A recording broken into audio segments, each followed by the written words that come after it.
The art of meditation is a way of getting into touch with reality.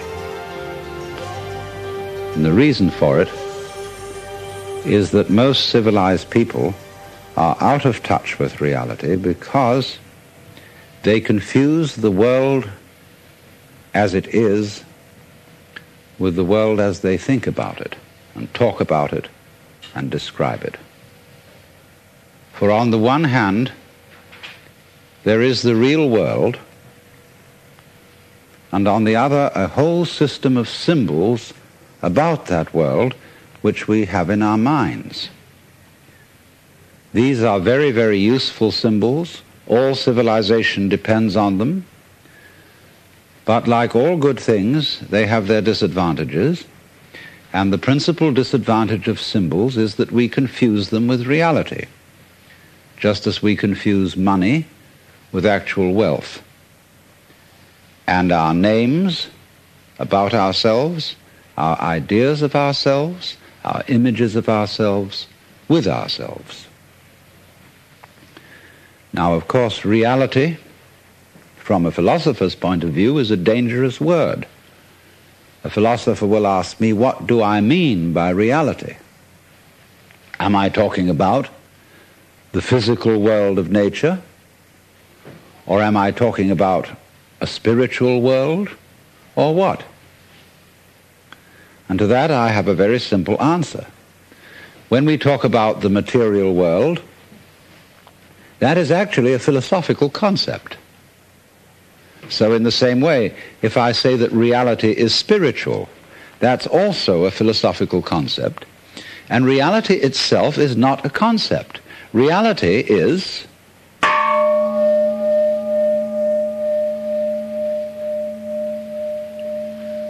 and we won't give it a name. Now, it's amazing what doesn't exist in the real world.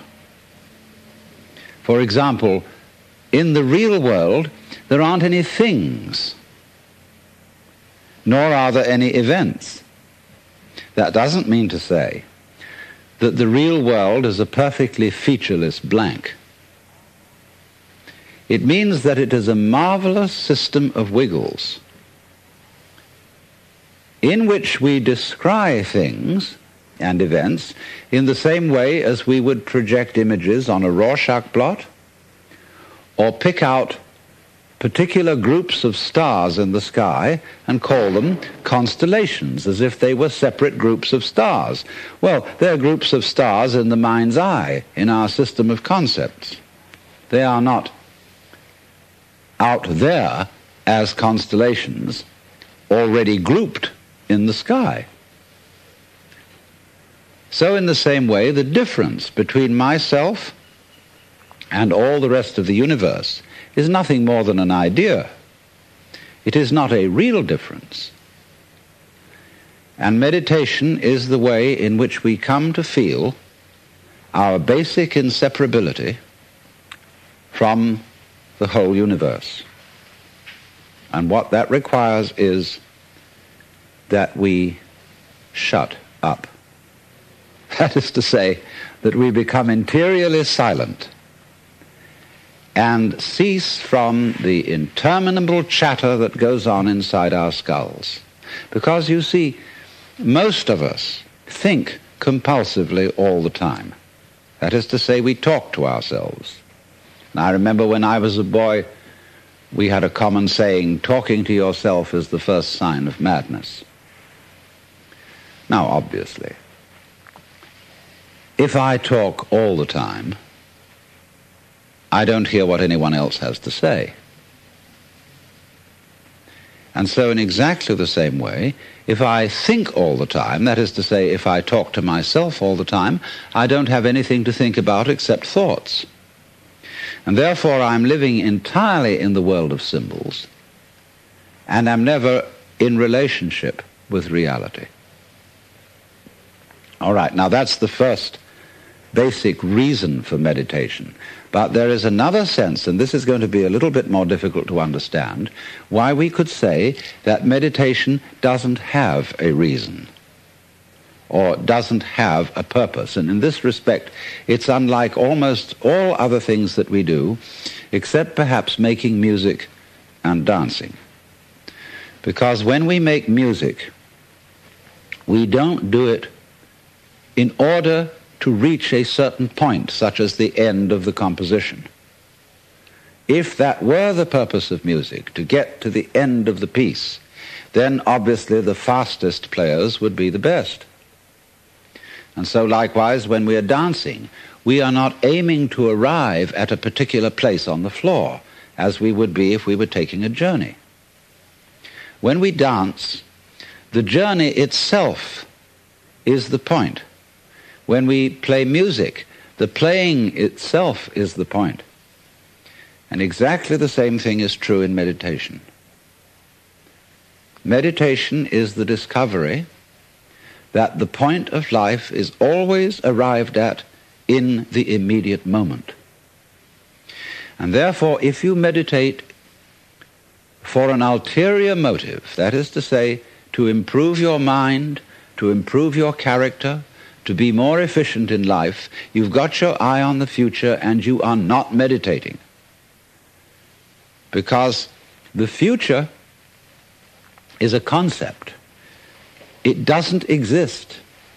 As the proverb says, tomorrow never comes.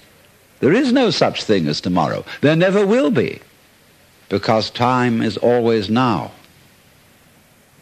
And that's one of the things we discover when we stop talking to ourselves and stop thinking. We find there is only a present, only an eternal now.